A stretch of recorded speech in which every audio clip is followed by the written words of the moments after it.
Hi, everyone. Welcome to the OD Live series for today. Um, we already have our guest in the house. But first of all, welcome. If you're here, just in the comment section, tell us where you're watching this from. Tell us your name and your country. Would like to see where all of you are coming from. So thank you for joining. Today we have a very special guest. Her name is Brenda McWilson-Okorogba. And some of you are already familiar with her. You follow her platform, Moments with Bren, on Twitter. Brenda and I met in 2017. I was on Facebook, on my Facebook Messenger today, just going through our messages in the past. And I saw that she reached out to me in 2017 saying, "Thank you for Opportunity Desk platform. I got selected for the Watson Institute program." And I was excited to hear that. So Brenda is here today to share with us about winning strategies for scholarship application. And I hope you're ready with your questions. I hope you're ready with um, everything you've always wanted to ask about getting admission abroad and getting full funding to pursue your program abroad. So welcome on board, Brenda.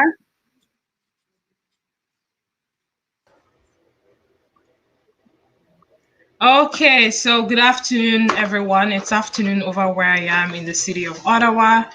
I am so excited to be doing this because I love sharing knowledge. I love sharing information, the relevant information. So today, Grace has invited me to talk about strategies of searching and applying for scholarship opportunities, and that's what we'll be learning or discussing today. So, the first thing I would like to point out is when you make up your mind that you want to start searching for admission or schools or programs or even scholarship opportunities, there are three things you need to keep in mind. The first one is the mindset piece. Why am I talking about mindset piece? The psychology of your mind really matters. You want to be very optimistic. You want to believe in yourself. You want to also keep a very positive mindset when you are searching for scholarship opportunities out there. So your mindset piece is key. The next piece is the tool set. So when I talk about tool set, I'm referring to resources, opportunities, could even be scholarship websites where you can easily access all this information. So for example, a tool set would be this series we're having today. You see, you're online today to learn, to know how to search and apply for scholarships. And then the third piece is what I call skill set. I see a lot of people have been taking courses, trying to keep themselves busy and productive during this global pandemic, which is good because at the end of the day, when you start applying for scholarship opportunities, one thing they will always check apart from your CGPA, your GRE, your test scores and everything is how skillful you are as an applicant or as a scholar. So the mindset, tool set, and also the skill set. These are three components that you need to have in place before you start your scholarship application. So for today's online workshop, as I call it, I have divided everything that I want to discuss into three. So pre-scholarship application, during the scholarship application, and also post-scholarship application process. So now, what are some of the things that you actually need to have in place before you start your scholarship application? The number one thing is for you to have a personal SWOT analysis. A lot of us have heard the word SWOT, or it's an acronym actually. When people are talking about business and entrepreneurship, they always mention SWOT analysis. And as an academic life coach, so when I'm doing my coaching section, I always tell clients, I always tell students that you need to have your personal SWOT analysis, and then after that, get your individual personal development plan. So for personal SWOT analysis, this goes back to what I just mentioned, the mindset piece. Write down your SWOT. Your SWOT is more of like a tool, a framework that will give you an overview of your strengths as an applicant, your weaknesses, the opportunities that are available for you out there, and also the threats. So when I talk about strengths in the SWOT analysis, I'm referring to the skills you have or the skills you're currently acquiring, your CGPA. What else can fall under your strength? Certifications, professional certifications, licenses. If you're the type who has published, research papers before, that can actually fall under your strength. And what else? Even having a positive mindset can be a strength. Your core values as a young person who's applying for admission, that can fall under your strength. And then the next thing is the W, which stands for weaknesses. So every time we talk about weaknesses, we're talking about minimal barriers that are in front of you. And sometimes they can be human traits that you have. Are you the type of person who procrastinates, you self-doubt, you don't take things seriously, you lack motivation, or you just believe that scholarships are not meant for you, they are meant for people with high CGPA? And I think that's a myth. Okay, I'm going to talk about that. So when you're talking about your weaknesses, think about all the things that can actually limit you from searching for scholarships, from applying from scholarships, and also getting those scholarship opportunities out there. And then the next thing on the SWOT analysis, opportunities. What are the opportunities that are out there for you? This live series we're doing right now is an opportunity. There are mentorship programs. There are scholarship workshops online. There are people I know a lot of people who have gotten scholarships in the past, and now they have like e-guides. You can actually access those things. Another form of opportunity could be you having access to former scholarship recipients, you having access to the internet so that you can contact the graduate admissions team or even the admissions office in whatever school you're applying to. Another opportunity that I would consider is if you have the right people around you. So people who always say, hey, there's this scholarship available, you should go apply for it. Having access to social media as well, that counts on that opportunity. And then the last one on the SWOT analysis will be the T, which stands for threats. So when we talk about threats, I am referring to those barriers in front of you, those barriers that make you think, I can't do this thing. I don't think I qualify. I don't think I'm even going to scale through the interview process. And threats could be anything. It could be maybe because there's a political crisis in your current location or the current city where you reside. It could be family members. So I saw a story or I saw somebody's personal experience on Twitter. That was just yesterday. She said she got admission to study in Canada, like with funding. I think it was for grad school, and her dad said no. So that can actually be a threat. If you have people around you who do not want you to go further in your education, they serve as threats. And sometimes it could be friends, it could be family members, it could be a spouse. Another threat could be maybe you're sick, maybe you're having an illness. That can actually impede your, your pursuit for getting a scholarship, because when you're sick, right? So when you think about all these things, and another threat, something I'm going to mention is admission bias, because it happens all the time. Sometimes you wonder, oh, I sat down, I wrote a very excellent application. How come I wasn't even called for an interview? How come I didn't even get shortlisted for this scholarship opportunity? There's a lot of admission bias. There's a lot of favoritism when it comes to admission processes being done in colleges, universities, or maybe if it's a funding agency, an organization, a foundation that is giving that scholarship opportunity. And I think in that case, that's not your fault, because it's the reality, especially when you are from a minority group. You're bound to face this. But as we keep discussing in this workshop, I will tell you the things you need to do to put in an excellent application and stand out throughout your admission and scholarship application process. So that's that about that, like getting your personal SWOT analysis. Because when you have your personal SWOT analysis, that's like you seeing the things that will make you eligible, the things that you know you have shortcomings, which are your weaknesses, and also the threats in front of you. So when you look at the SWOT, what you want to do is, how can I maximize my strengths? So you maximize your strengths. That means if you have some skills, make sure you are able to highlight those skills on your essays. And then when it comes to your weaknesses, what you want to do is to minimize those weaknesses. So if you're the kind of person who you lack motivation to write your essays, or you just think that you're not good enough, you're having self-doubt, you need to actually eliminate all those negative thoughts or traits from your mental system. And then when it comes to opportunities, what do you want to do? Capitalize on it, utilize opportunities. And then the fourth thing, which is threats, what you want to do is actually eliminate all the threats, all the barriers in front of you. Sometimes it might be so difficult, for example, the admission barriers, because you're not there when they're reviewing your application, but you just have to try as much as possible to submit something that is really excellent, something that will make the scholarship committee look at your paper and say, you know what, this student, this applicant actually deserves a spot on this scholarship list. And now the next thing you want to consider when it comes to searching for your scholarships, how can you go on the internet to do a keyword search?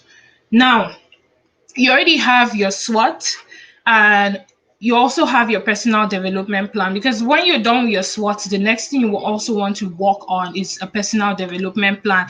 And what the personal development plan simply means is a tool that shows you what your short-term goals are, your long-term goals, the objectives you have for yourself in terms of your career, your academics, and then how you can actually carry out certain strategic actions to get to where you want to get to. So for example, if you want to apply for a scholarship, you can't just wake up someday and then you say, hey, you want a scholarship, and you think scholarship is going to fall from the sky. It doesn't happen that way. You have to actually carry out some strategic actions, strategic steps to get that scholarship that you need. So once you're done with your personal SWOT analysis, the next thing you want to do is what? Write down your personal development plan, PDP, or sometimes some people call it individual development plan. So what that means is, you write down your short-term goals, your long-term goals, the objective you have for yourself, and how you can actually get to where you're going to. So in this case, how can you actually get those scholarships you want to actually get? And now, after you're done doing that, go on the internet and do a keyword search. Before you do your keyword search, I would like to, implore you, write down the list of schools you'd like to apply to. So if for some of you, you don't even know the schools you want to apply to, that's fine. I think the first thing you should even do is write down the program you're interested in. So for many of you who are applying for grad school, just because you did, let's say maybe you studied bachelor's in music, and now at this point in your life, you feel like, I'm not going further in music. I want to do something different. Maybe I want to do social work. I want to try a new course for your master's or your postgrad. You have to just look for how you can express your passion, how you can actually express why you want to switch courses. Because sometimes, I know in Canada, if you are applying to a different program for your postgrad, something different from your undergrad, it just makes them question your why. Like, why is this student doing this? So you want to also be very, very intentional when you're writing your essays and all of that. So when you're done with writing down a list of your programs you have in mind, sometimes you might say, okay, I have 3 courses that I'm interested in, and I've already picked a country that I want to study. It could be Canada, Australia, Germany, US, anywhere. Write the country, write the courses you're interested in. I know for some people that are really, really confident and also ambitious, I have a couple of friends that after their BSc, they just went straight to PhD with their bachelor's degree. And that's very possible too, as long as you put in a very, very excellent application. So now you have a list of the program you're interested in, the country you want to study. The next thing is go on the internet and do a keyword search. So what that means is you have to just type in certain keywords, and then your search engine will show you schools that are offering that program, schools that have available funding. Now, there are certain words you can actually type in when you're doing your keyword search. You can use graduate funding, you can use research assistantship, you can use teaching assistantship. In the UK, they refer to scholarship most times as studentship. You can type in studentship. For some, it could be called a fellowship, although there's a difference between a scholarship and a fellowship. Fellowships are usually given to doctorate students who want to carry out a research. So just put in all these keywords. If you want to do, let's say, masters in mechanical engineering, so you go on the internet and type masters in mechanical engineering with full graduate funding, Canada, and then you see a list of all the universities and colleges that have that program and also have full funding. So another thing is there's a difference between a full ride scholarship and graduate funding. A lot of people will apply for grad school, and what they're getting is their tuition fee will be covered, and then they're also going to be getting monthly stipend because they are either working as a graduate assistant or you're going to work as a teaching assistant. That's not the same thing as a full ride scholarship. A full ride scholarship is a scholarship that covers all your expenses. Food is covered, accommodation, which is called room and board, it's covered. If you're flying in from a different country, your flights covered. Sometimes they will even pay for your visa and everything. So your medical insurance is also covered. So full ride is different from regular funding you just get for grad school. They're not the same. And there are so many full ride opportunities out there for undergraduate students, for masters, for PhD. For masters, we have Chevening, we have Erasmus Mundus Scholarship. There are so many of them, the Australian Award. So like I said, punch in or type in a keyword whenever you go on the internet to search for all these opportunities. And then the next thing, when you're done with all the internet search, now you now have a specific list of schools. I usually encourage people that, you know what, just get maybe top 6 or top 5 schools that you would like to apply to. And don't be afraid, even the Ivy League schools, if you think you deserve a spot, if you think you deserve to be a student in that school, add that school to your list. And then what you want to do next after all of this that I've mentioned, please, you have to know that there are certain factors to keep in mind before you start the actual admission process. Yes, I get the fact that a lot of us, we want scholarships, but I bet you don't want to get a scholarship and then when you start your program, you're not going to enjoy that program. Why? Because sometimes some students are very unlucky. They get scholarships or they get graduate funding. They go into their programs. They start their college degree, and then their PI or their supervisor will be giving them tough time. I met students last year, three students last year who were complaining. Supervisor was not being very supportive, and sometimes if you're not very careful, that can actually lead to a mental breakdown and you have to drop out of your course. So I get the fact that, yes, we're all excited. I want a scholarship, I want a fellowship, I want graduate funding, but please know that there are factors you need to consider before you start applying. Now, if you are going to be applying directly to any graduate program, there are two types of graduate programs actually. We have the one that is coursework. So for coursework, you're just going to class, you're taking lecture notes, you're doing assignments, you're doing lab work and everything, and then that's it. You write your exams and you graduate, you get your degree. And then for thesis or research-based program, these are the programs that you have to actually conduct a research. It could be a qualitative research or a quantitative research. And for research-based programs, these are the programs that usually many schools will ask you to get a supervisor first before you get the admission offer or before you get the funding. And this is where you have a work or a role to do as an applicant. You have to go to the faculty webpage of that program you're applying to, or even the departmental webpage. Check the list of all the professors in that faculty and then read their biography, like they have their profile on their webpage. Take your time, read about the research work they're doing, their publications. Some of them will even write the conferences they've attended. And then you also see students that are working with that supervisor or professor. Read all this information so that you will have an idea of what those professors are doing.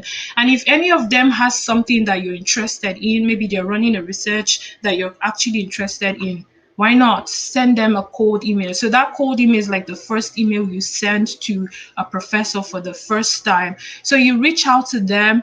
That one is a lot of strategy. You can't just start, typing things and all of that. I think I actually shared a thread last year, I think last year on Twitter. So you can go back on my Twitter as well. Just type cold email at Moments with Bren, and you see a lot of things that I've shared before, the formats that you need. So before you contact a professor, like I said, read their bio, check the interest of their research. What are they doing? Who are the students that are currently working with them?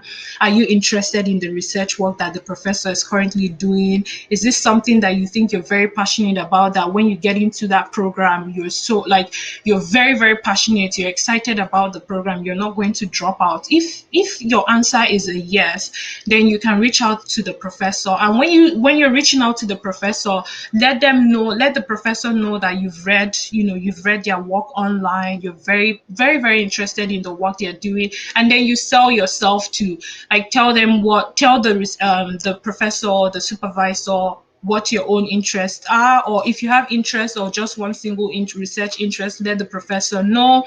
If you're somebody who graduated with a high CGPA, or you've taken some standardized tests. So because some programs will require you to take a standardized test. For example, I know in psych and so many other social science courses, and I think business courses too, they will ask you to write either a GMAT or a GRE. So if you've taken those standardized tests and you really scored high, and your CGPA is really good, I mean, like, sell yourself in that email. Make sure that the professor knows that yes, you're bringing value to his or her lab.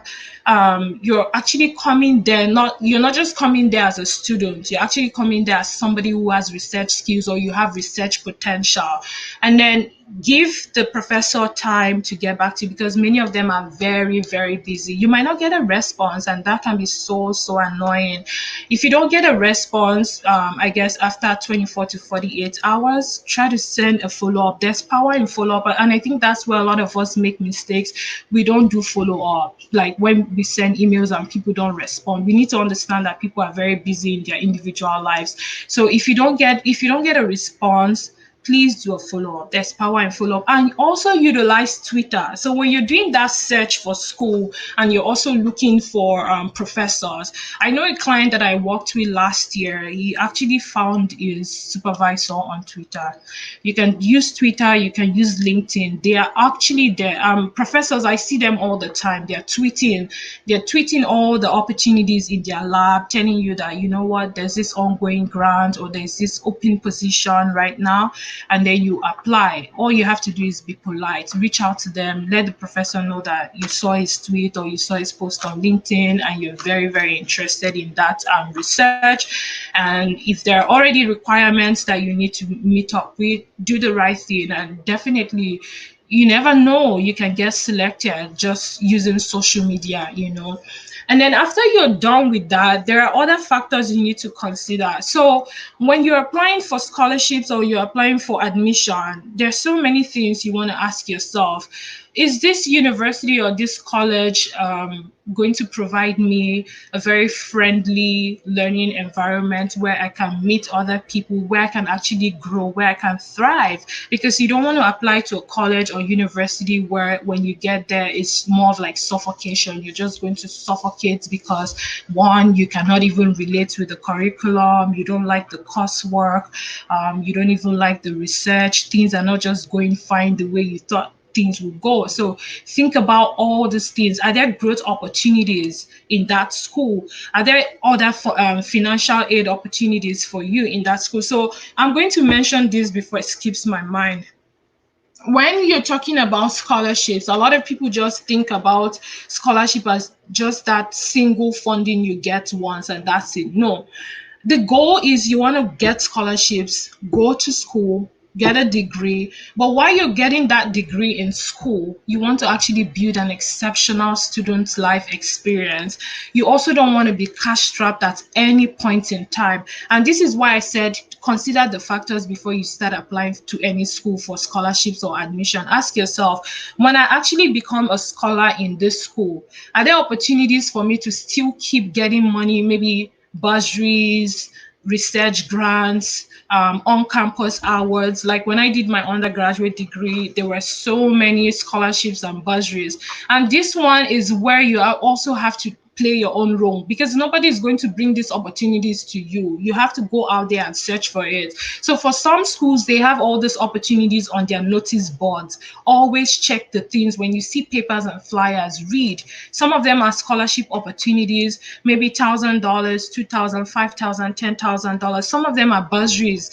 Check. When you see something that you know you qualify, apply for it. And when it comes to on-campus awards, they don't really expect you to have, like, after your first term or maybe after your first year, they just want you to have a minimum. They have, like, most universities have like minimum requirements for you to qualify for their on-campus awards or bursaries. They might say you just need a minimum of a 3.0 CGPA. Sometimes they might say a 2.5. If you have that CGPA, why not apply for that scholarship, apply for that bursary opportunity? So consider all these factors.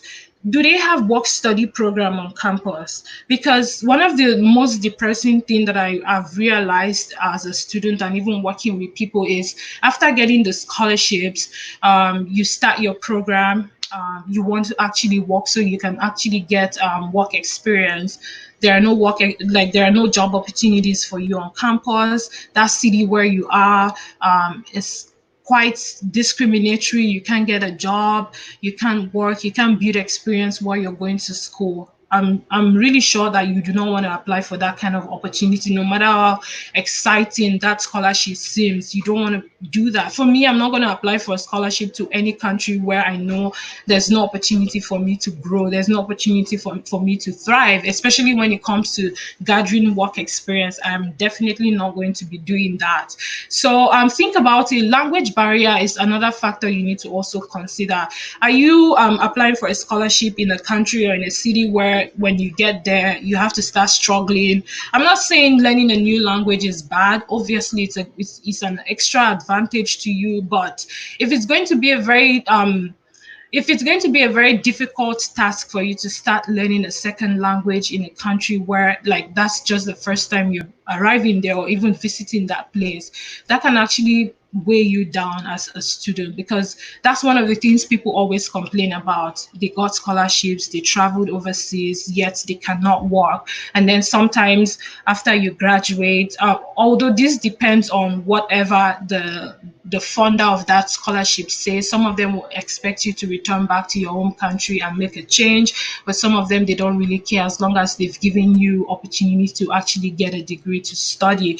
So if it's that kind of scholarship where there's no restriction, like after your graduation, that's it, how can you even get a job opportunity in a place where you can't speak their language and where you can't thrive? So these are also things you need to consider. Is language going to be a barrier? Am I going to be facing any form of discrimination? Is the learning environment on campus, is it very student friendly? And other things you need to also check before you start your application process for the admission and the scholarship. Please always check the admission rate in that college or that university. So if it's a university where you know they have a really high admission rate, that means you can be very successful when you put in your application. Also check the amount of scholarships they give out, because universities always put out on their website. So you see them saying they've spent maybe 500 million, some of them will say $1 billion, they will say different things. Always check.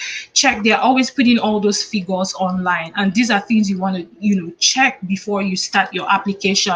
And I think it's just not, for me personally, I don't advise you applying for admission in a school where you know your chances of getting funding is like this, you can't get funding. And I see a lot of people tweeting at me saying, you know what, they got admission but there's no funding. You don't want to do that, and that's where strategy comes in. All these things I've been mentioning, you have to check all these factors first.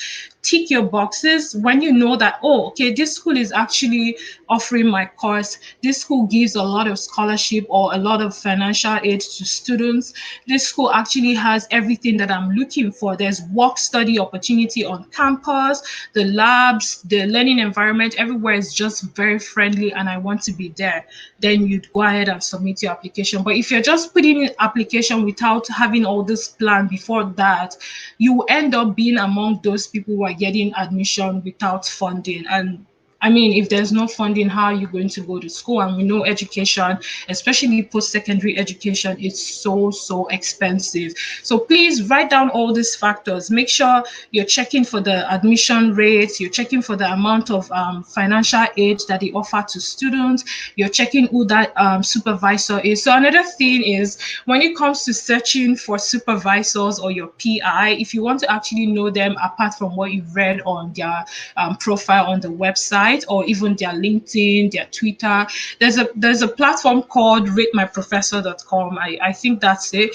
When you go on ratemyprofessor.com and check that, just type in that professor's name, you'll see reviews from students that professor has taught in the past. I know sometimes some students can be so biased, either because they lacked motivation in that class and they didn't pass the class. They will sometimes say horrible things about a professor. So I'm not really saying that this is a criteria you should actually consider, but it's something you can actually just check just to see.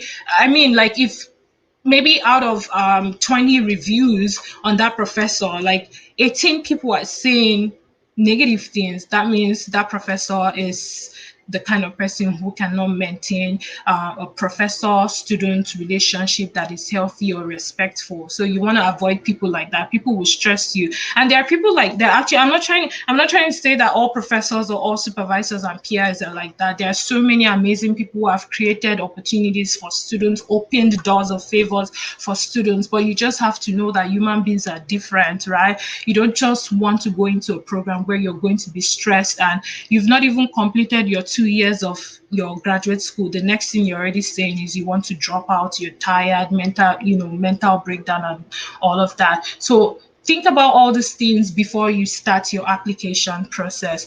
Now, there are certain things that you need for your scholarship application or even your admission, because we need to talk about admission before considering scholarship.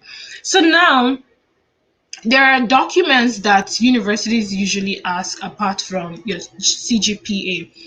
You need scholarship essay. So scholarship essays could be written in different forms. Some of them will call it a personal, a statement of purpose or personal statement. Sometimes we have letter of intent, we have a study plan. These are all different documents, right? So you also want to make sure that you have that ready. And how do you even get that ready? When you go on the website of that school offering the admission, or the NGO, the foundation, the corporation, the government agency offering whatever scholarship you're applying for, they always have a guideline. They have requirements. You want to check all those requirements and make sure you write them down. Just write the list down. They usually request for a resume or a CV. They'll request for your personal statement or statement of purpose. Some of them will ask you for a study plan. Sometimes you hear words like biographical sketch. So it's actually similar. Your biographical sketch is just you writing your profile and then including achievements and all of that. But sometimes they ask for biographical sketch if you're applying for undergraduate awards like entrance award, or sometimes it could even be a postdoctoral fellowship or scholarship for graduate students. So when you see all these things, write the list down and then start preparing yourself. For me, I always suggest use your MS Word doc or Google Doc, or you can even use Evernote. Type all these things and keep them one place. And then the next thing you want to do is to look for past recipient of that scholarship you're applying for, or if you know somebody who is very good at reviewing or editing or proofreading essays, you can reach out to that person to just go through what you've written down before you start uploading all those applications on your application portal. So apart from CGPA, like I said, they will request for a scholarship essay, which can come in the form of statement of purpose, letter of intent, and then you also have study plan. Another thing is the ELP. So ELP stands for English Language Proficiency. That's IELTS that many of you know. There's PTE, there's TOEFL, and all of that. So if you're coming from an English speaking country, I don't think many schools that I know in Canada, US, everywhere, yes, on their website, they will tell you that you have to write IELTS and all of that, but that's not compulsory, because if you read it, you will see what they call ELP exemption. And what that means is that if you're coming from an English speaking country, if your first degree you were taught in English language, if you've worked before in the past and your means of communication was in English, then you don't have to write any IELTS or ELP. Send them an email and let them know that this is your history of learning in English, communicating in English. You were even, if you're coming from an English speaking country, obviously colonized by Britain, right? Let them know, and the school is just going to waive that for you. Canada, do not make that mistake. If you're applying to schools in Canada or US, do not make that mistake of spending your money writing IELTS. I don't think it's necessary. Like a lot of people that came here to study, the people that I know didn't have to do IELTS. I think it's lack of information that makes people go write IELTS. Even if the school is insisting, what I'm going to do after this webinar, I will give a lot of resources, because that's what I've actually planned. I'm going to share a lot of resources with opportunity desks like Grace, and Grace will share with whoever wants it. So there's actually a website where you can actually type the name of your university, wherever you graduated in this world.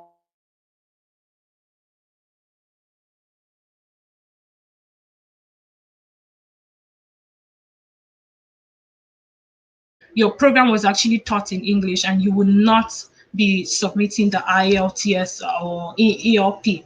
And then after you're done with ELP, resolving ELP, the next thing is the standardized test. So for standardized tests, that's like GRE, Gmat.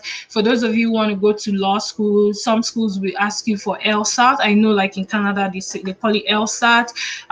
You have the MCAT for those who want to go into medical school here in Canada.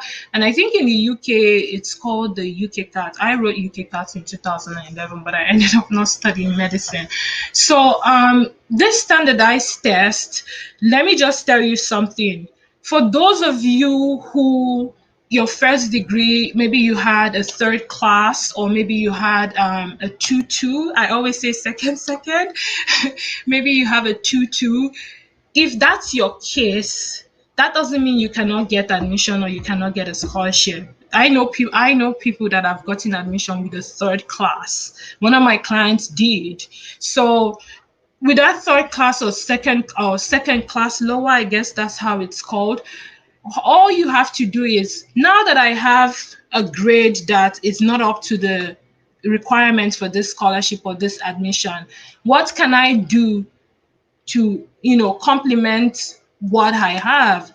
This is where I always advise applicants, please go and sit for that GRE or that Gmat. That's if your course requires these exams.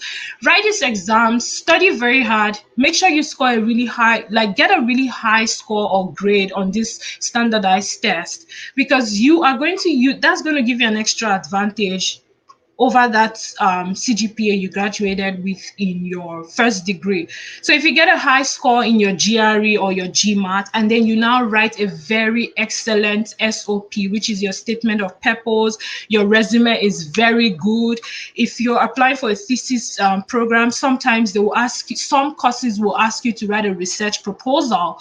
When you do all this, all your written documents are perfect, the standardized test, your score really high, this can actually pave way for you. You can get a scholarship with that, even with that third class or that second class lower that you have.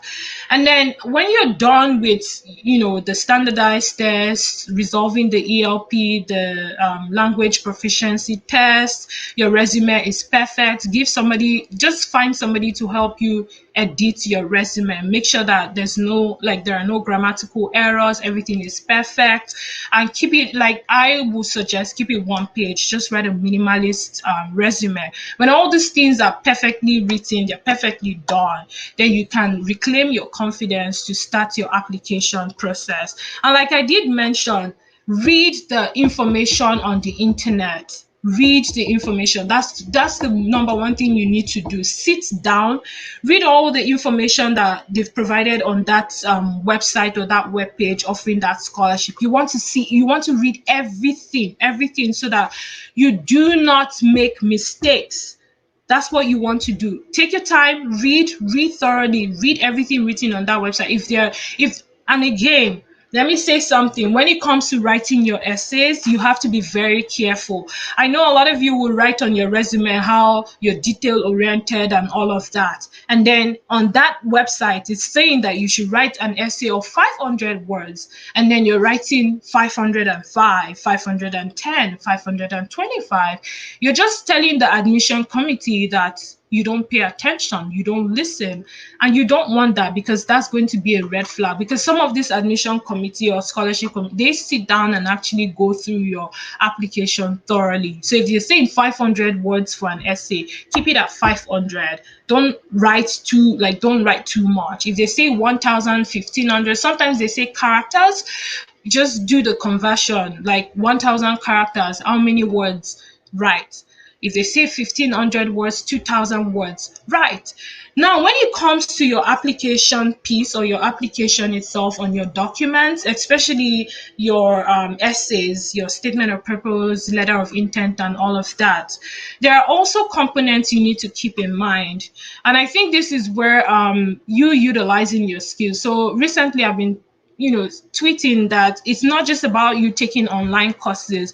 There's something you need to do. Master these courses, like master the skills, master the knowledge that you're actually acquiring from all these courses you're taking, the day-to-day interaction you're making with people. Make sure that you are building skills that can actually be transferred into your graduate program. And when you're writing any of your essays, please, one of the things, back to what I mentioned, the mindset piece, don't write your essay as somebody who is begging for the scholarship.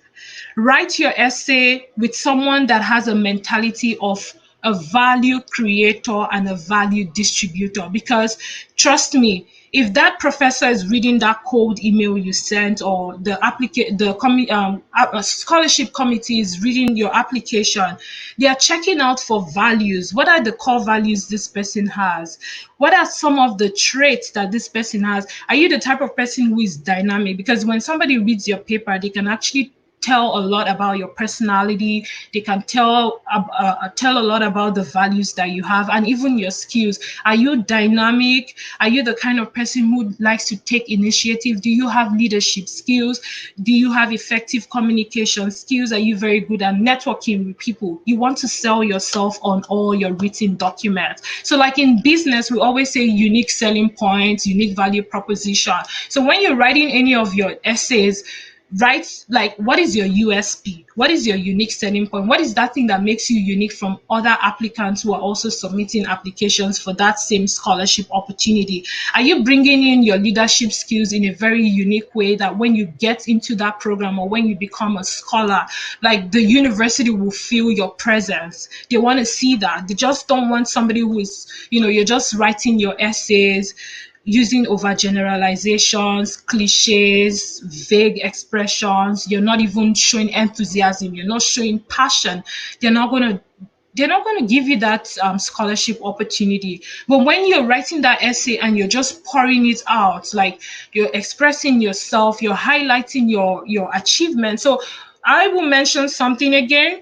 When you're writing your resume to submit for scholarship opportunities, when you're writing your SOP scholarship essays to submit for scholarship opportunity, please do not just fill out your papers with text, like just words. Quantify. Use the numbers game rule. So the numbers game rule is you using numbers, figures, percentages, decimals, showing duration. So I'll give an example. When you're using the numbers game rule, another thing you also need to use is what I call the Cowell method of expressing yourself or highlighting your achievement. So Cowell stands for context, action, result, and learning. So like Chevening, I know one of the essays was on leadership, one was on networking, right?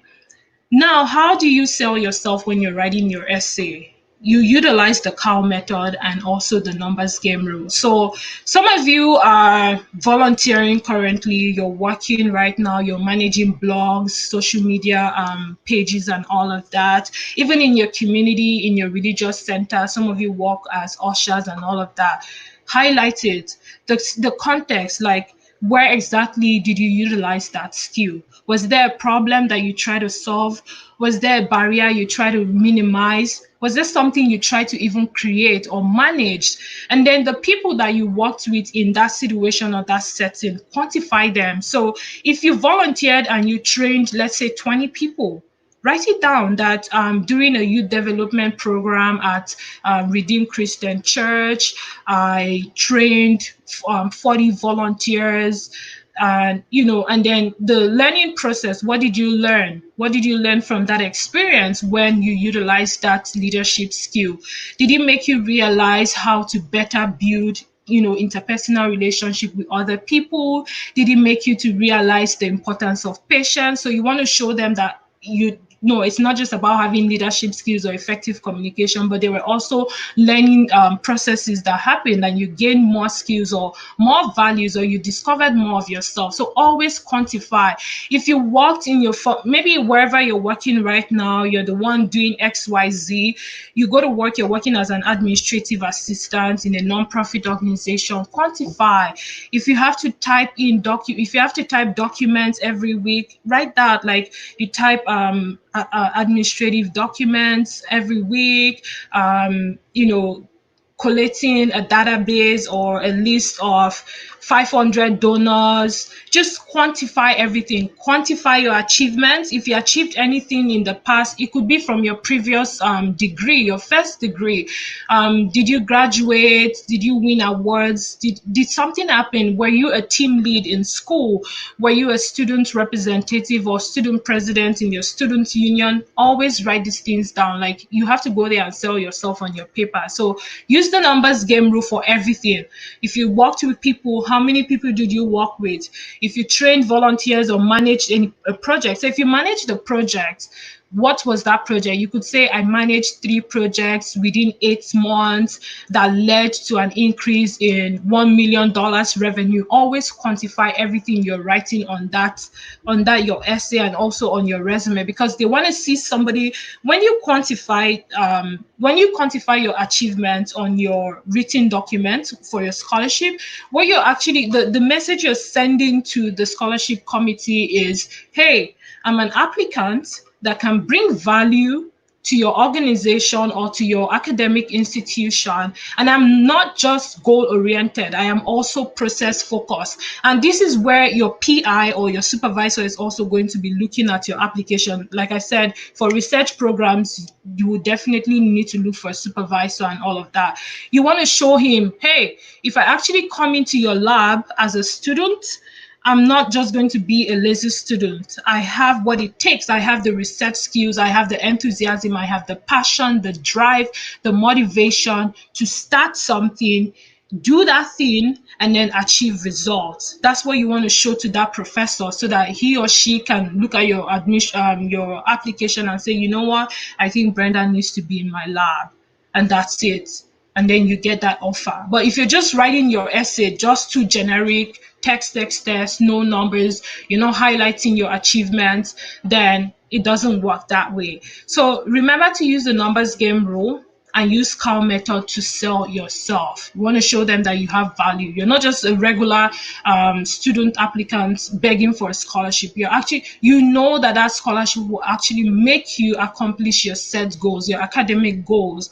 But you're not just about the scholarship. You're not just chasing the scholarship. You're also you're also going into the academic institution to contribute or share your value. And those values could be your research skills, your leadership skills. And yes, professors like it when potential applicants have something to offer, something to bring to the table. Because many of them, let me tell you one thing, many of them, when you're very smart or you're very enthusiastic and you come into their lab, they see potential in you. They know that They can even use the work that you're helping them to do to apply for more grants or more funding to keep their lab going. So that's why you see sometimes some professors will go an extra mile, not just giving you graduate research assistantship or graduate teaching assistantship and waiving your tuition fee. Some of them will pay for your flight. It happens all the time. Some of them will pay for your flight from wherever you are, fly you all the way down to wherever you're going to for that program. So everything is all about strategy and intentionality. You have to be very intentional. You just don't write your essays or your resume or your overall application like every other applicant, because you won't stand out. You might not even get called for an interview. So when you do all these things, you submit your application, your scholarship application is now on the scholarship portal. The next thing you want to do is for scholarships that require interview. That's why I said you should always read the application page or the web page. Some of them will require you to come for an interview. That interview could be done on Skype, it could be done online, anywhere. Could be an in-person interview. I know like Chevening, they do that. Some schools, some universities, especially the ones that the PI or the supervisor needs to know who this person is. Some of them will, book an appointment with you and do an interview online. So for interview, like I said, make sure you're very confident. Reclaim your confidence. Everything you wrote on your essay, please make sure you memorize them if you can, because that's what they expect you to also say to them. So it doesn't seem like you wrote something different and then in person you're doing an interview, you're seeing something completely different. They don't want to see that. So make sure you're very confident and then you familiarize yourself with all the things you've written down on your written documents. And then during the interview process, please do not talk too much, okay? I get the fact that we want to express ourselves, but don't talk too much. Just make sure you go straight to the point. So if it's an organization that is giving that scholarship opportunity, make sure you go and read the vision, mission, the work that organization has been doing, what they do. You want to align your values and, just connect with them, build that connection so they know that, yes, this one actually knows what we do and he or she or this applicant is really, really ready to receive this scholarship award or scholarship opportunity. So if it's the case of the supervisor, like I mentioned already, read their work, tell them why you're interested in that research they're doing, how it aligns to your own academic goals and pursuits, and the future you see for yourself. So many of them will ask you, there are so many interview questions you can always prepare yourself with. You can do a mock interview with your family members and your friends prior to your actual interview. So go on the internet and see common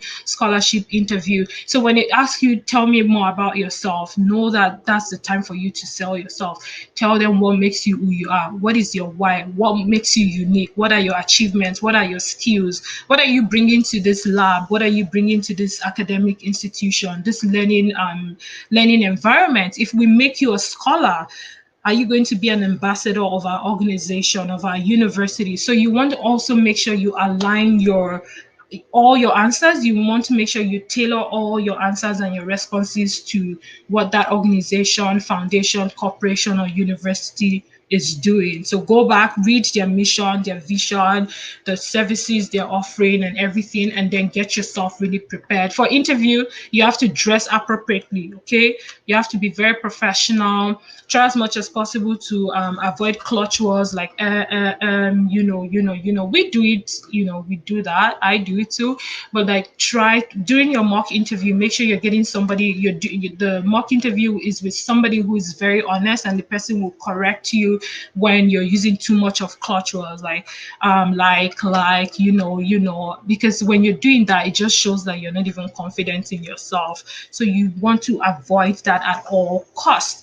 So when you're done with interview process, the next thing you want to sit down and ask yourself is, am I going to actually get the scholarship or not? So this would take me back to the mindset piece that I mentioned. Rejections might come. That doesn't mean that you're not good enough.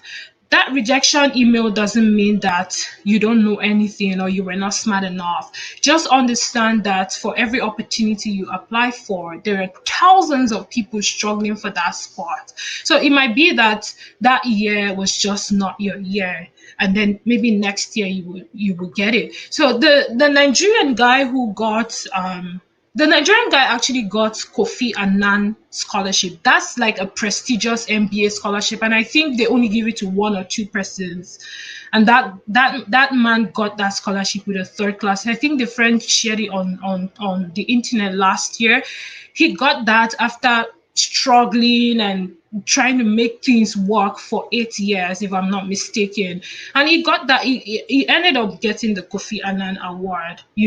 So again, if you graduated with a third class, a second class lower, please, apart from sitting down for the GRE, GMAT, and getting high scores in all those standardized tests, one of the things I will advise you to do is, while you're waiting or while you're searching for scholarships, if you have work experience, try as much as possible to do the right thing, so that once it's time for your boss to, write a letter of recommendation, or whoever is going to be writing the LOR for you, that person is actually going to write something very, very good about you, because letter of recommendation is something they also consider.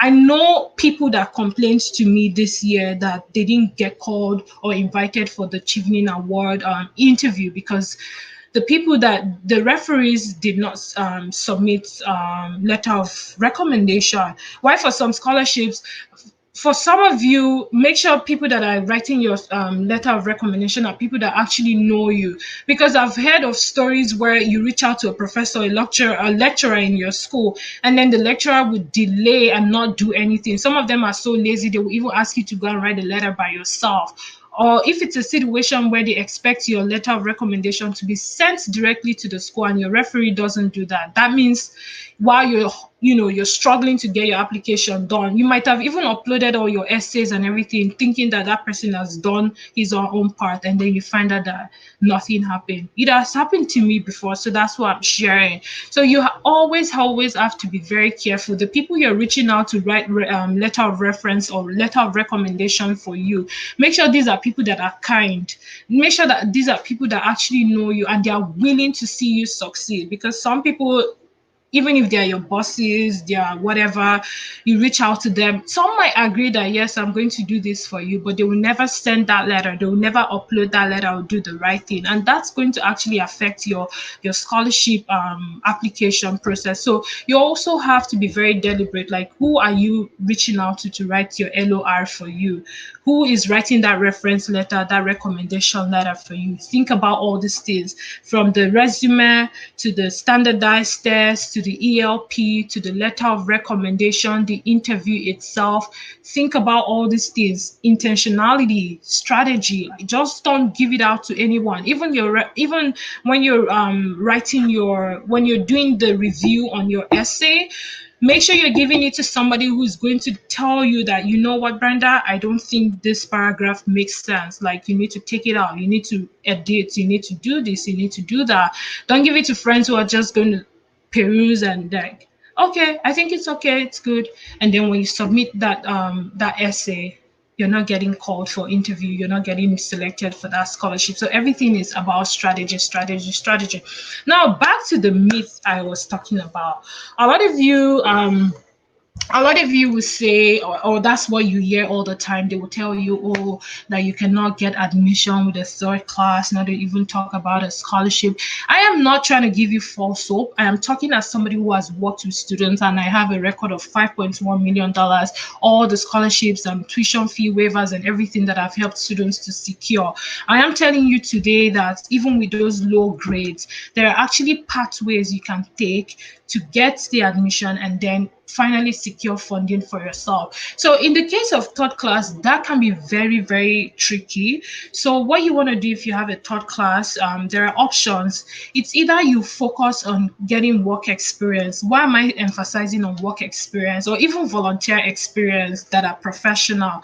The thing is, many applications for scholarship, on the requirements, they will ask you for work experience.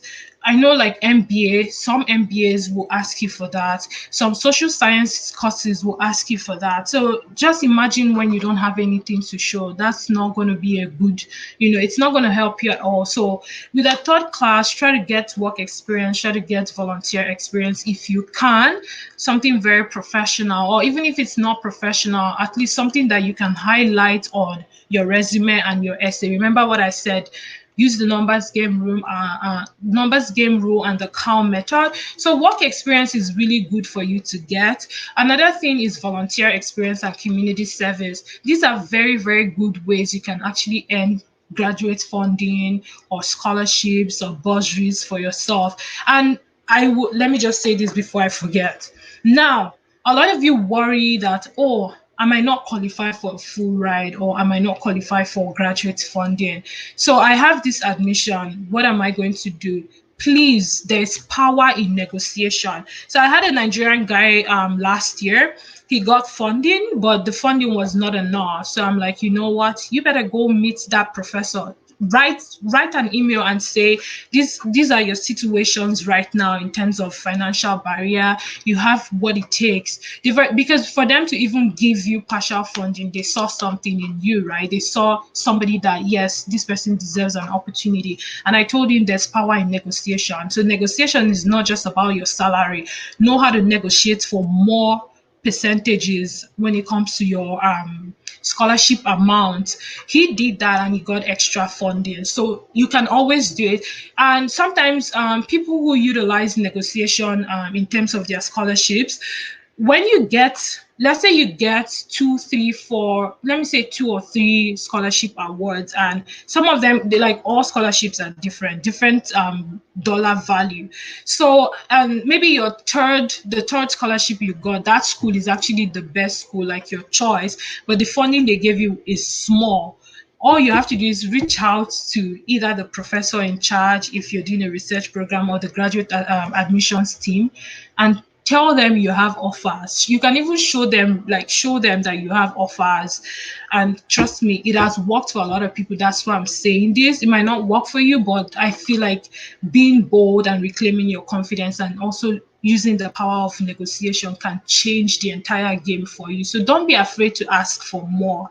Never be afraid. And when we talk about community service and volunteering, so for those of you who apply for scholarships and you only get maybe partial funding, tuition fee waivers, you're worried about other expenses like housing, meals, and everything, like your welfare. Let me tell you the truth.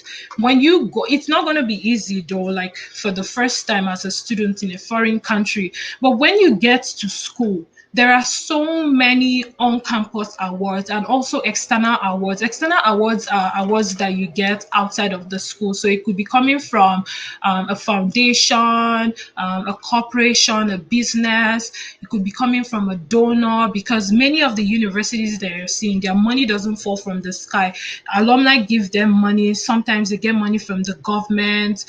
Sometimes they they get donations. So donations, for donations, we have restricted and unrestricted donations in terms of scholarship. So for unrestricted, that means the university can do whatever they want with that donation money. And then for the restricted, they can't do anything. Unrestricted, they can give that money to any scholar. Right. So always keep in mind that, yes, maybe I got a tuition, partial tuition, or I didn't get a full scholarship. Go, if you have the money for your flight to fly down to your school, or you know somebody that can accommodate you for some time, go start taking your classes. Look for ways, if you're eligible to work as an international student in that country, work if you can, and then raise money, and then go on your school website, the financial aid webpage on your university website. They always have list of scholarships and bursaries and everything you can apply for. On campus awards, put in your application. So when you're submitting application for on-campus award, this is where all the volunteering thing, you taking online courses, community work you've done in your church, wherever, write all those things down, and then you get all these awards. And sometimes they are so good, like they come like 1,000, 2,000, 3,000, 4,000. Some of them, if you're very lucky, you might get $8,000, $10,000, depending. And if they have like colleges, because the university I went to here in Canada, we have three colleges, I think, inside the school. I don't really understand that, but they're like faith-based colleges open to students, no matter your religion or wherever you are. These colleges have a lot of scholarships and they don't discriminate. So you can use all that money, when you're applying, and they don't, like I said, they don't discriminate. They keep giving students as much as they can, like so much money. You take all that money and put it into your tuition fee, and before you know it, you're done with your 1 year or 2 year master's degree and you're debt free, like you're not owing any money. So don't allow that mentality of, hey, I didn't get scholarship, or hey, only got a partial funding, I'm not going to go to this school, I don't know what to do, how am I going to raise money? Yeah, it's not going to be easy. That's how life is. Life comes with its own challenges every day, but you need to know how to strategize and how to pick yourself up and keep moving on. Like resilience, you have to be resilient, you have to be persistent, and all of that. So there are different types of scholarship. Merit-based scholarship are the ones for students who have high CGPA, they have all the achievements and all of that, they've met the criteria. That's just the criteria for merit-based scholarships. So many of them come, students who have really scored high. Sometimes it's not really high. Like I know, like Chevening, it's a merit based scholarship. So other factors, like I said, the GRE, your work experience, volunteer experience, your passion when you're doing the interview, all these things can play into the selection process. We have the need based. So need based, irrespective of your CGPA, your work experience, volunteer experience, when you qualify for need based, you can actually get it because they are giving you based on the financial expenses from your family, or even for you as a student. If you're coming from low income or your parents don't make certain amount of money, you might most like, and Ivy League schools, they do that, although it's very competitive. We have athletic scholarships too. So for those of you who are into sports, please, when you go to any school at all, like anywhere in the world, make sure you go and ask questions. Hey, can I join the basketball team, soccer team, whatever? Like, ask them questions. They have athletic awards, and people who get athletic awards, the money sometimes is good. Although make sure that you ask the right question, because athletic awards doesn't mean that it's a full ride. Like I said, full ride means it covers everything. You're not paying a dime. You're just going to school to study. So ask questions. And apart from athletic awards, you have community service award. Like I mentioned, volunteering. It's a big thing for those of you who are coming to Canada. I'm not sure. I've not lived in the US, so I can't speak for the US. But for those of you who are coming to Canada or already in Canada, volunteering is a big thing here. Like you can win lots of scholarships, bursaries, financial aid, whatever, accolades just for volunteering. It's a big thing. So we have community service awards. So the very first day you get to school, that's why I'm mentioning it's not just about getting scholarships and being excited. It's about the exceptional student life experience you want to build for yourself. So there are other scholarships that are based on maybe if you're part of a minority group, your nationality. Like when you check for some scholarships, they'll tell you these scholarships are only meant for sub-Saharan Africans or for Asian students and all of that. Always do a keyword search. Check them. The Commonwealth Scholarship, Australian Awards. There's so many of them that give full ride scholarships. Always do a keyword on the internet. And then some of the scholarships are program specific. So when I mean program specific, some of them are just meant for maybe people that are taking social sciences, studying medicine, engineering, music. We also have what we call artistic scholarships. So for those of you who are creatives, you know how to write, creative writing, you're into art, photography, they have scholarships for you. Always check the internet. You'll find all these things. So make sure you know the different types of scholarships that are out there. Make sure you also keep in mind those factors that I told you. Check those factors before you even start thinking of starting your application process. Reach out to the professor if you are doing a research-based program. So let me mention this. For research-based program, this is where you most likely get what we call graduate funding, the teaching assistantship or the research assistantship. If you're just doing a coursework, you might, I don't really think that people doing coursework do get that, except people who want to do MFA. That's like the Masters in Financial Arts, or sorry, fine arts, sorry. MFA is Masters in Fine Arts or Creative Writing. Many of them, they do have funding for that. But if you're just doing a regular course, just going to class, taking courses, and that's it, they are using your tuition fee to actually fund those people who are doing research-based programs. So think very well. When you want to apply for masters or any form of graduate school, think very well. Are you applying for coursework, or you're applying for research-based program? So for those of you who have HND, good news. There are universities, I'm not kidding. There are actually universities for you there that will give you master's admission and even a scholarship as long as you graduated with a higher HND, upper credit. I think that's what they call it.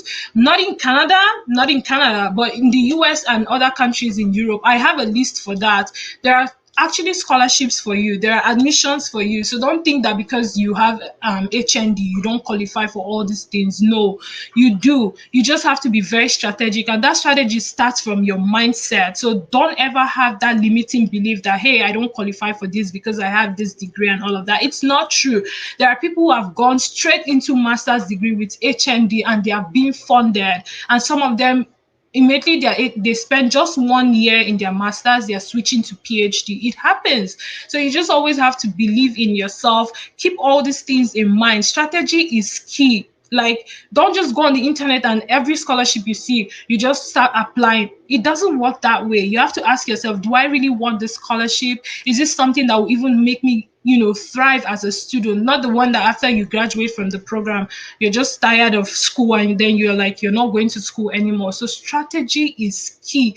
Everything you're doing, when you're writing that essay, like I said, use the numbers game rule, use that Cowell method. What did you do with that skill you claim you have? That leadership, that effective communication, networking, research skill. Context, action, results, learning. Numbers, quantify them, percentages, decimals, duration. Show all these things. You want to show them that yes, you're not just goal oriented, you're also very process focused. You have value to give to that community of students, that community of scholars that are going to be coming to that school, that faculty you want to go into. Because whether you like it or not, universities are benefiting from you. Yes, because it's through your academic performance as a student that universities can be able to brag about, being top university, top 10, top 100, and all of that. So don't just think that university is doing you a favor because they are giving you a scholarship. Yes, it's an investment, financial investment in you, social investment in you. And the only way they will know if you're worth investing in socially is when they start asking you those questions on your essay, talking about your leadership, networking, and all of that, your work experience. So always tell yourself, don't think that everything is just academics, having high CGPA. You can have a high CGPA and you will not get a scholarship. Why? Because if the high CGPA is something that you just only depend on and then you don't focus on other components of your admission process, that person who graduated with a 2.2 and did the right thing, wrote an excellent essay, submitted test scores and everything, will get a funding, and then you'll be asking yourself, why not me? So it's not just CGPA. It's not about CGPA. It's about you being very strategic. It's about you being very enthusiastic and passionate when you're filling out all your application forms. And trust me, like I said, you might think, oh, I'm just saying because, it's easy for me. No, it's not. Everything, like I said, it's you being very intentional, sitting down. It starts from the mindset. If you think positively of yourself, what comes out, the fruit from that, the fruit or the outcome or the expectation would definitely be something positive. But if you look down on yourself and you think you're not good enough, then you get a not good enough result. But if you think you deserve, you always, every day as a student, as an applicant, always always have this mindset: I deserve success, I deserve scholarship, I deserve all the opportunities that are there that I know will actually be beneficial to my personal and professional development. So bear in mind, like I said, you can qualify for scholarship opportunities, whether you graduated with a 2.2, whether you graduated with a 2.1. If you don't have a work experience, let me tell you something: work experience is whatever you define it as. For example, you guys, some of you are applying for job opportunities. You will see a job description. They didn't ask if that job is paid. Like, they didn't, when you're saying work experience, you need 5 years or 3 years work experience. Nobody is saying, except some international organizations will say they want paid experience. So even if it's a volunteer experience, as long as you can actually write what you did in a very professional way, why not? The same way you can do on your scholarship essays, sell yourself. Your essays are like marketing tools. You're showing them your USP, your unique selling points, your values that you have as an applicant. You're not just going there to write scholarship essay and beg for money. And please, when you're writing your essay, don't focus on tragedies of life. Don't tell them all the horrible things you've gone through in life. Just show them how you were able to come out of some of these challenges and you stayed very persistent. Your resilience is there, your courage is there, you overcame all those hurdles, those challenges, and this is where you are today. Sometimes you might even tell your story if you're coming from a community where a lot of people don't have access to education and you manage to even get your high school diploma or your bachelor's degree or your HND. Write it down on your essay and everything will be so amazing. So like I said, these are just regularly when I'm doing the scholarship thing, it takes me up to like 3 hours or even more because it's a full course. We have to even talk about like what it means to write a personal statement, a letter of intent, a study plan. But I'm trying to keep this thing very, relevant and concise. And I think I've said a lot today. You don't have to be scared of anything, okay? So that's that about being very strategic when it comes to applying for scholarship opportunities.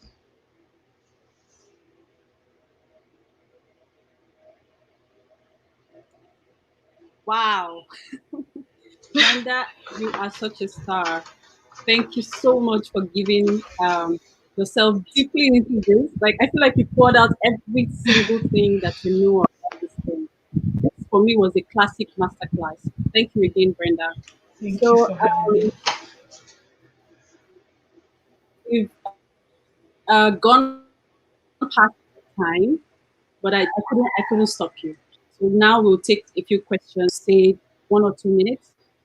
Try to keep your answers really short because I can see that we have tons of questions um, right right about now. So guys, if you have a question, please ask them in the comment section. We will post your question and Brenda will answer them. There's a lot of questions. Okay, so when it comes to so somebody asked what about Highland because I heard it's a requirement. So like I said, when it comes to IELTS, if that I'm sorry. like if the country is actually insisting that you should get IELTS before you can get a visa, please write to them first and know why. Okay, even for the island thing, I have a client, actually, she's a married lady and she's studying right now in the same country and she didn't write IELTS yet. So you might want to check with them again and ask them, like, just let them know that you're Nigerian and everything you've been like you've your learning has always been done in English, work experience in English. Please verify with them. But if they're still insisting and if you have the money, then you can sit for the IELTS. And for those of you who are writing IELTS, those of you who want to, you can check Duolingo. So Duolingo does it for $49 and is legit. Like universities accept Duolingo, their IELTS results. So you might want to do that instead of paying over $200 getting that done. Okay, thank you from Moronvia. I'm sorry. I have to. Can you hear me? Yes, Okay. it's a lot of questions. I So think I'm we going can to do a select follow up. the questions and I'll put them on Okay. the screen. So I'll select the questions, put them on the screen, and then you answer so that we have the set of Okay. questions. Is that Yes, okay? yes.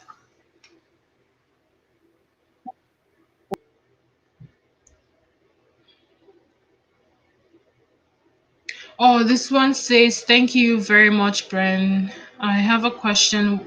Oh, I didn't. The question is gone.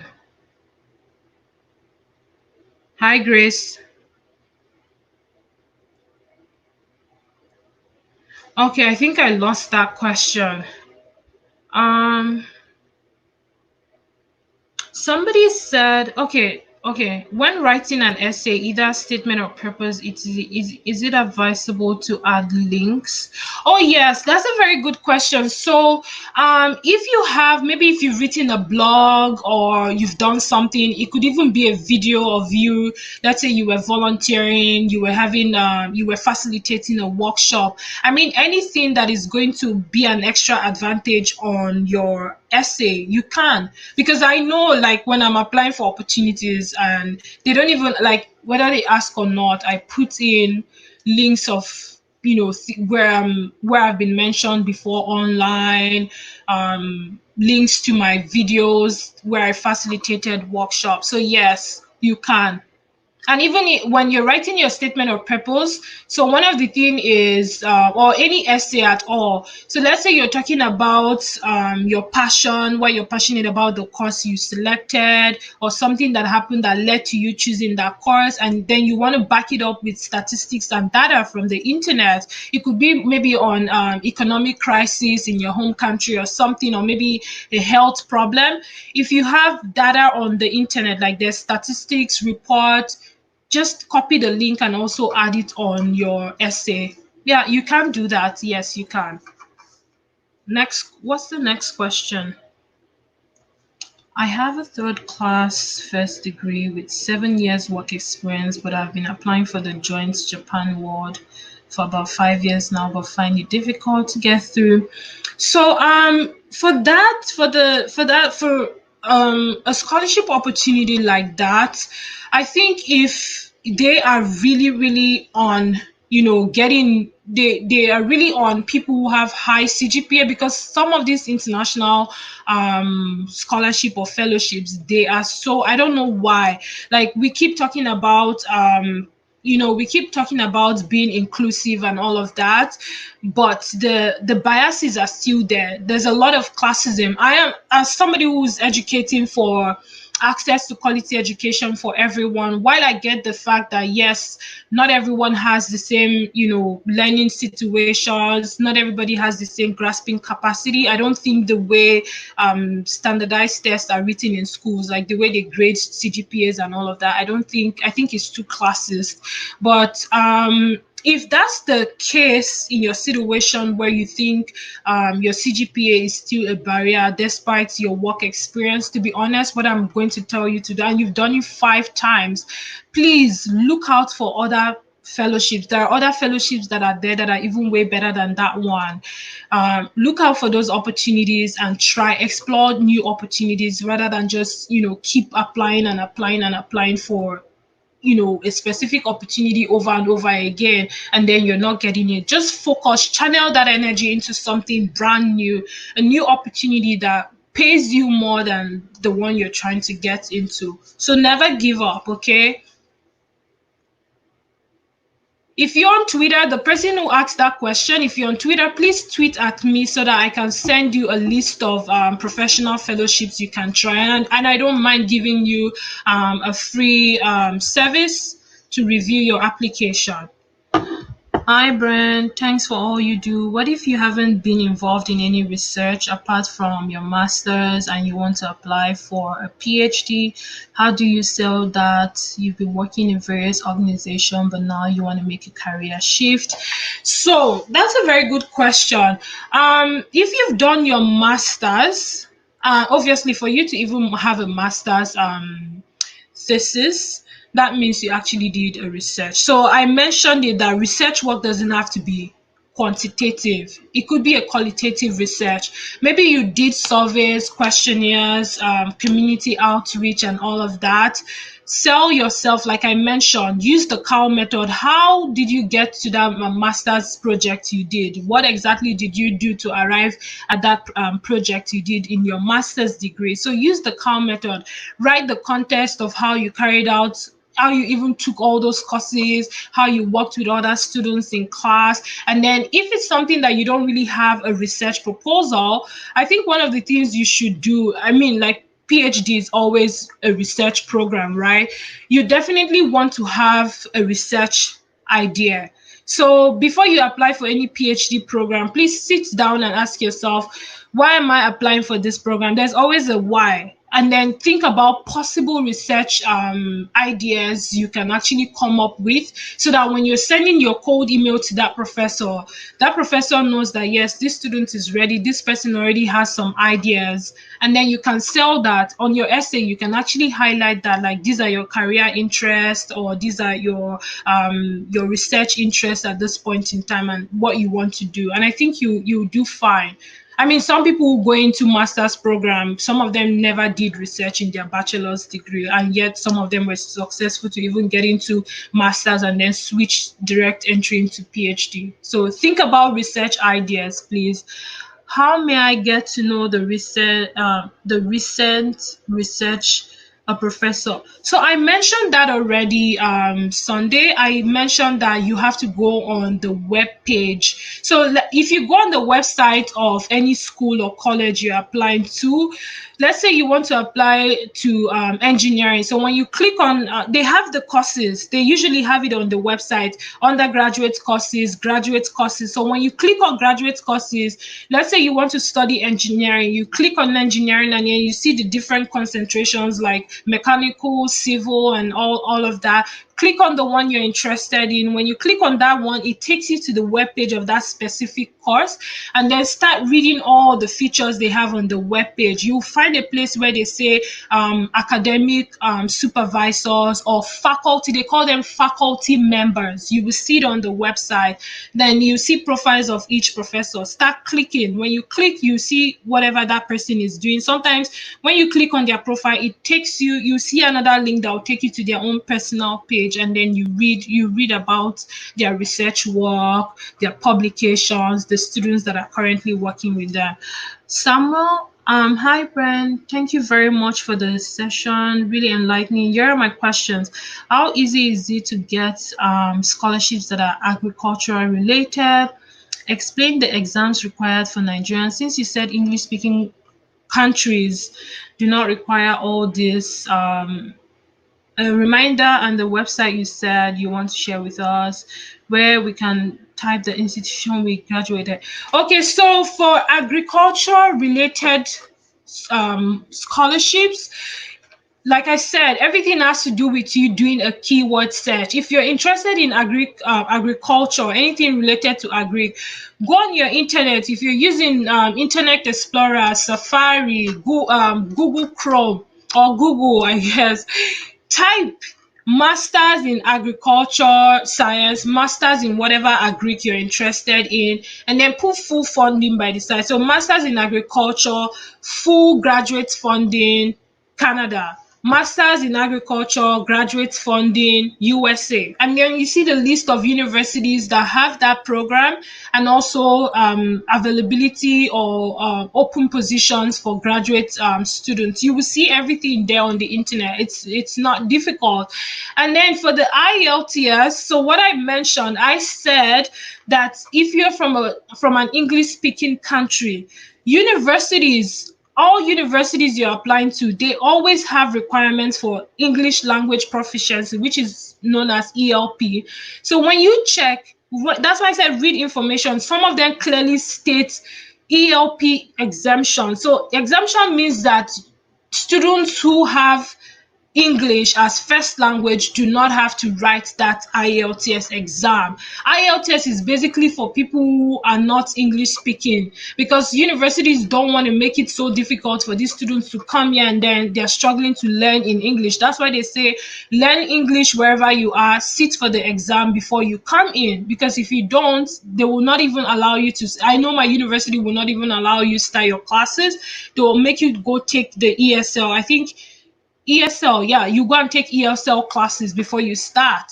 So that's what I said. Check the school website. They always write ELP exemption or IELTS exemption. Another way you can also get information from the school is the admissions office. If you're applying for undergraduate, graduate, whatever program you're applying for, please, the number one office or number one person you should always direct all your questions to, not even me, not even any platform.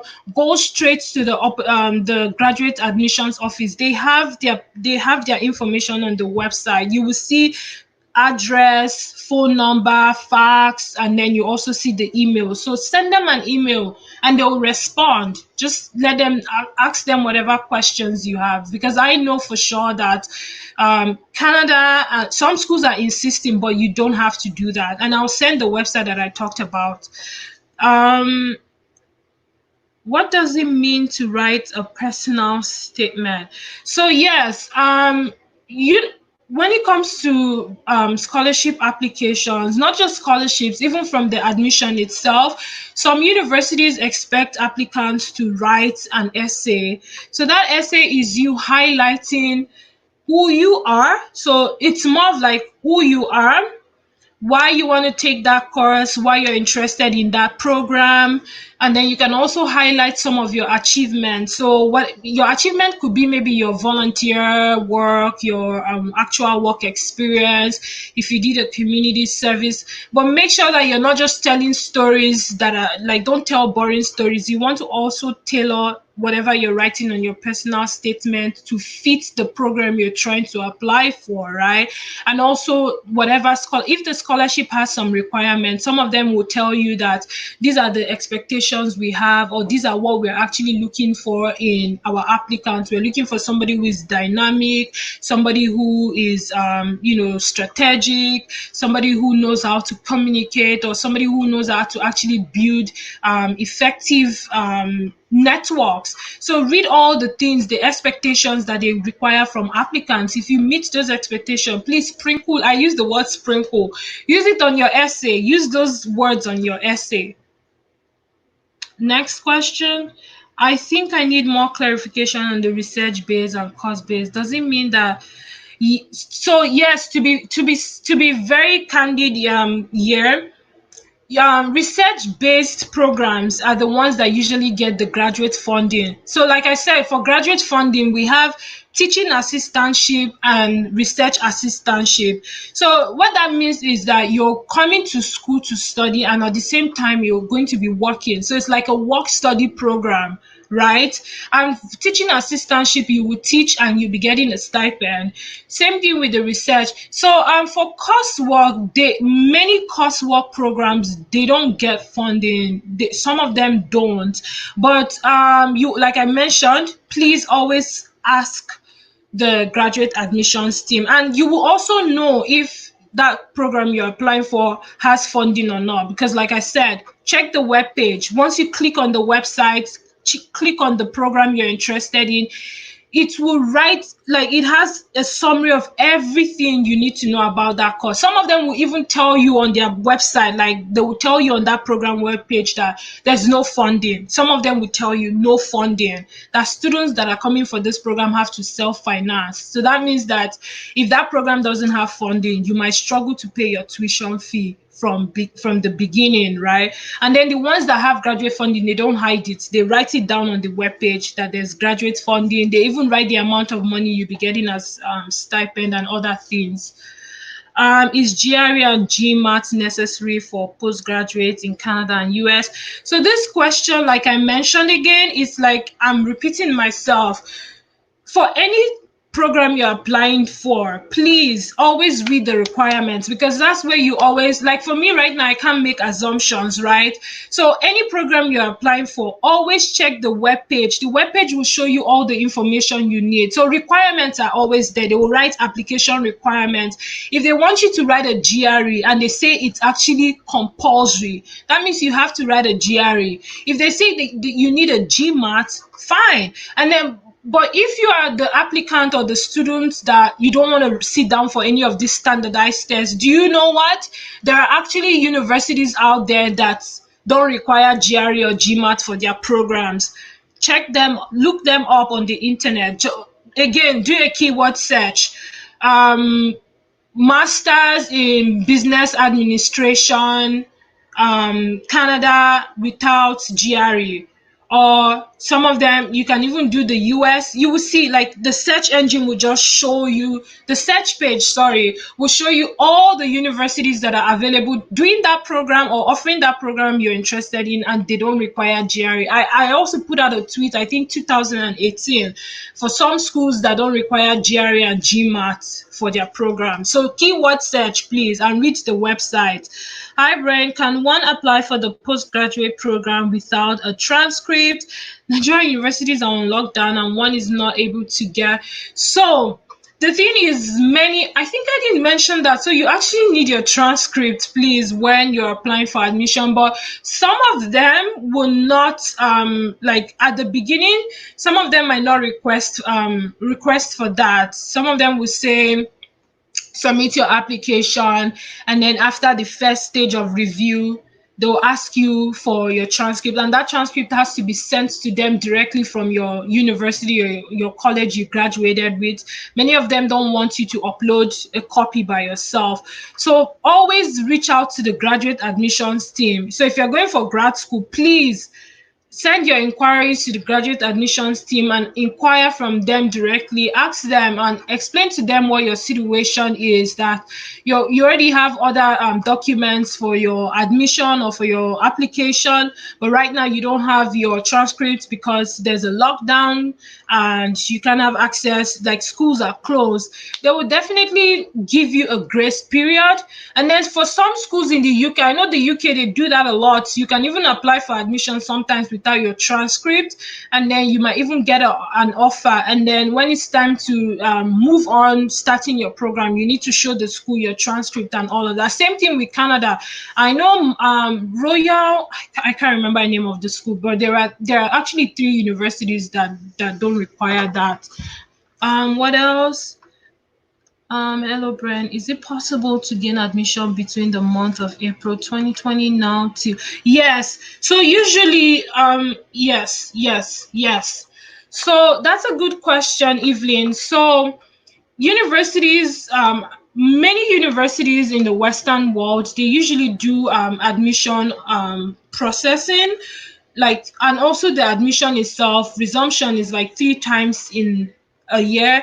So they have like the winter start, they have like summer start, and then they have the fall start. So fall is usually like resumption time, like September. So that means you have to put in your application maybe 3 months before. Like I always say that submit your application 3 months before, so that, or even 4 months before the resumption date, so you can actually get your feedback from them if you're getting admission offer or not. So if you want to start your program in September, because of this global pandemic right now, I think schools are still taking application, because I keep getting tons of emails like deadline, reminding me of deadline. So please, when you're doing your application for admission and scholarship or anything, always check the deadline. I didn't mention that, but yes, deadline is something you should watch out for. And like I said, send inquiries to graduate admissions team. Does the school I graduated from play a role in getting a scholarship? Universities clearly state that they don't discriminate, as long as your university or college where you graduated from and also your degree is accredited. They don't discriminate. Whether you're coming from any part of the world, nobody's going to discriminate against you. They are not going to say because you didn't graduate from a private or school. Nobody does that, as long as you meet all the requirements for the admission, and then you get it. Nobody's discriminating against you. But please, that's a good question. So everyone, I know we all want admission and scholarship. Please, I need to say this. Be mindful before you submit application, especially in the US. There are some colleges or whatever they are called, they call them diploma mills. Be very, very careful. Some of these universities are not accredited, and fake educational agents would steal. I use the word steal because they're just exploiting you. They take thousands of dollars from you, they give you admission, and then you go into the school or travel abroad, and then you find out that that program you're doing is a waste of time. That university or college is a total waste of your time. So always check the internet. The internet has a list of we call them fake universities. So please be very mindful. Anybody coming to tell you scholarships 100% free, like if it doesn't sound legit or real, be very careful. Very, very careful, okay? Hello, Brenda. I have a question. How long the statement of purpose and what? Okay, so I did mention when I was speaking, I said that you should all. I know I mentioned this. I said that always read instruction on the scholarship application or even the admission, because when it comes to your essay, like your statement of purpose or whatever they're calling it, letter of intent, study plan, scholarship essay, the school or whoever is giving that scholarship, maybe it's a non-profit organization, a corporation or government agency, they always do a word count. Some of them might have like 4 essays they expect from you, and then there's a word count. Your first essay might say 500 words. Sometimes if you don't see words, you see something like characters, 1000 characters. Please keep that in mind, because you don't want to write too much and then they're like, this one doesn't listen to instruction, and then they just throw away your essay. So keep the word count depends on whatever is written on the application. If they don't write anything, if there's no word count, what I usually do, I just keep it at 1 page, very precise, concise, or sometimes I just do a page and a half, and that's it. And statement of purpose is basically you giving them, like I said, it's quite similar to your personal statement. It's you selling yourself, why you're interested in that course, how you're going to use the knowledge and skills from that program to make a change in your community. Talk about your short-term goals, your long-term goals. Talk about your work experience, volunteer experience. Try to have a flow. What's the story behind your passion to pursue that degree you want to actually go and get from that university? Was it that somebody fell sick? Was it that something happened in your community or in your life? So you always start with a story, right? And then give us statistics, tell us why you want to pursue that course. Tell them what your short-term goals are, your long-term goals, and how you intend to take the knowledge from that program. So if you get admitted, you graduate, how are you going to take that program and then take it back to your community to make a change? So highlight that on your statement of, and keep it very concise, please. Very concise. I can't hear you.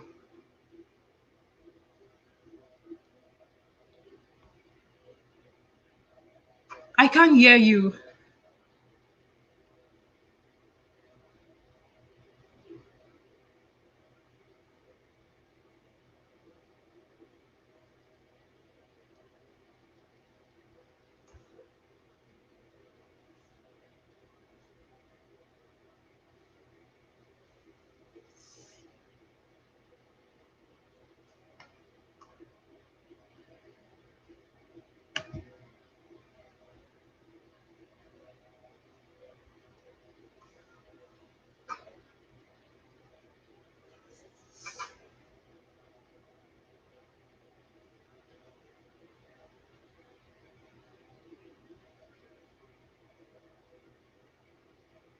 Grace, I can't hear you. I wasn't hearing you. Hi, Oh my Grace. goodness. You I can wasn't you hear me? hearing you. I wasn't hearing you all this while. I can. But you can hear Yes, me I now, can hear right? you.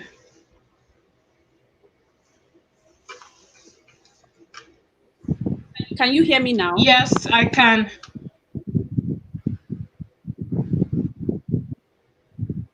Awesome. So I said thank you very much for taking out time to share your knowledge, your wisdom, your expertise, your experiences with us. We are so grateful. But I have to end this session now. We've taken very long and we've done justice to almost all the questions. But there's one more thing. Almost everybody wants to know how to reach out to you, how to get access to some templates, some resources, some materials, more information if you have some. So do you have I know you have a Telegram platform. So do you want to share and reach out to you to join that network? Oh yes, so on my Telegram, it's at Learn with Bren. And then I think you can actually access all the things that I've shared on statement of purpose, letter of intent, study plan, cold emails to professor, everything regarding scholarship. All you have to do is a keyword search on your Twitter. So go on my Twitter or go on your Twitter, sorry, and type statement of purpose at Moments with Bren. On your search bar, you will find all the things, resume, everything is there, everything. And then maybe if you want to follow up, Grace, is there a hashtag I could reply people? You don't have that? Exactly. So I'm always there. Opportunity Desk platform is there as well. Brenda is available on Twitter at Moments with Bren. So make sure you're following, make sure you're asking your questions. We have to end this session right now, unfortunately. So It was a long one.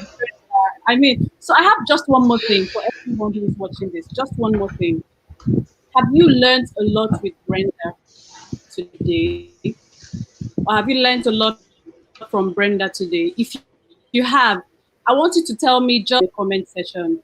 So I'm going to pick the best words and I'll flash them on the screen. What is the one word that describes this person? What is the one word that describes Brenda? Or what do you have to say to her? Let's go. Let's see who has words.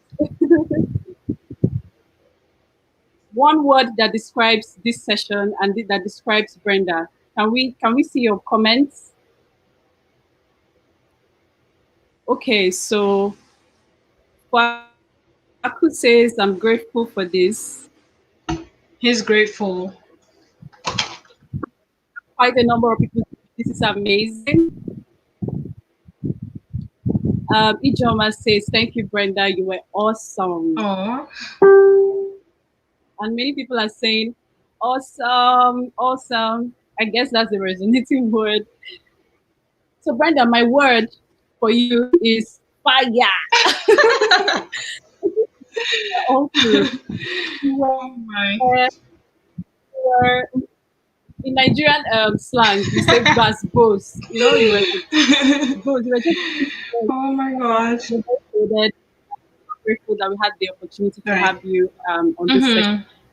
And we love you. We love you. We love you. I love you all. Is versatile and consistent. Someone says Brenda is oh my god. So we have a lot of comments now. Superb. Oh, this makes me so happy. I love you all. So I think Grace. Excellent. I think that you can tell them to tweet using hashtag OD scholarship series so I can follow the conversation.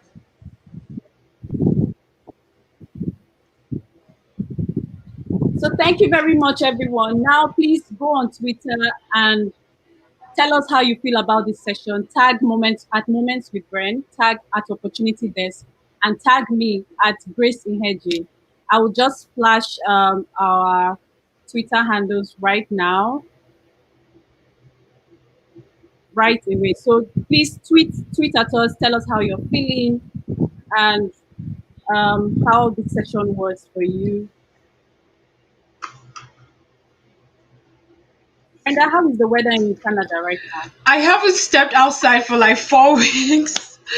I haven't been outside for like 4 weeks. I've been inside my bedroom, always working from the I've not stepped. I don't even know how it feels outside, and I've been ordering food. Oh my god! This was really a good time. But then, I mean, it's okay to go out and take in some fresh air and just live and breathe. Yeah. All right. So here we go. So this is the point where we say, have a blessed rest of the day, everyone. And thank you for watching. The replay of this video will be available on our YouTube channel and on our Facebook page, and also available for download much later. Thank you again. All right, bye. Bye, everyone. It was so good. Oh my God, it was so good.